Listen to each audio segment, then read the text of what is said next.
Hello friends, जय Jagannath. Welcome to my channel. आज आसतु बनैबा भाकुर माछ झोल। तो प्रथम मुझे कढ़ाई रे तेल दे देइछि। तेल रे पियाज दे देई पियाज भाजी हो गला परे एठी मु अदा रसुण पेस्ट दे देइछि देखंतु।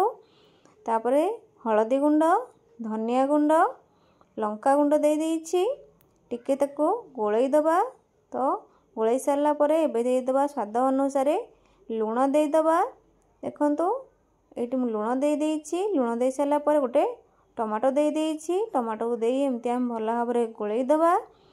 मसला को एबे सिजिया छाड़ दबा। देखंतु मसला एटी सिजी सिजी आसलानी, केमती पानी छाड़ी गलानी। देखंतु मसला भल भाव सिजी साइला परे आमे तारे पानी दे दबा। पानी दे एमती ताको भल भाव रे गोळेई दबा। पानी वर्तमान फुटी आसलानी। आमे एबे माछ दे दबा। देखंतु मु एटी माछटे आगरु भाजी रखि देइथिली। तो माछटा आमे एबे सबुतक माछ दे दबा। दे सारा परे आमे ताको एबे गोळेई दबा। गोळेई सारा परे ताको आमे 5 ରୁ 7 मिनिट पई घोड़ेई दबा। देखंतु वर्तमान माछ हमर भाकुर माछ झोल हमर हेई आसलानी। तो एटी मु गरम मसला दे देइछि। गरम मसला दे ताको एमती टिके एपट सेपट कर दबा। तापरे धनिया पत्र दे देइछि। देखंतु कोटा धनिया पत्र। देखंतु वर्तमान भाकुर माछ झोल हेई आइछि। थरे ट्राई करंतु, देखिबे बहुत ही भल लागिवो। रहिली। जय जगन्नाथ।